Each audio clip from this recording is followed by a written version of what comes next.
Day 1 ng aking guppy breeding at ngayong araw magsiset up tayo ng panibagong guppy breeding tank. Ito yung gagamitin natin sa aking guppy breeding tank. Dito natin ilagay itong bagong setup natin na breeding tank.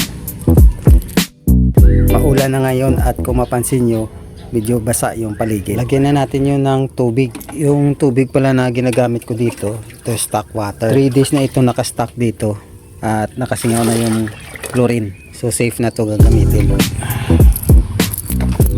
Salin na natin yung tubig dito sa breeding tank natin. Ito pala yung breeding tank natin.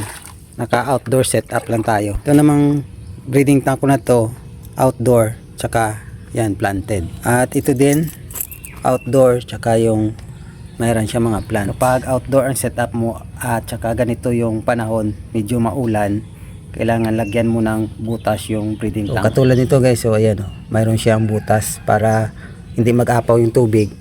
Dito na lang dadaan. Ang nangyayari kasi minsan, maapaw yung tubig dito, tsaka tumatalon yung mga isda. Yung isang problema kapag outdoor ka at tsaka ngayong maulan.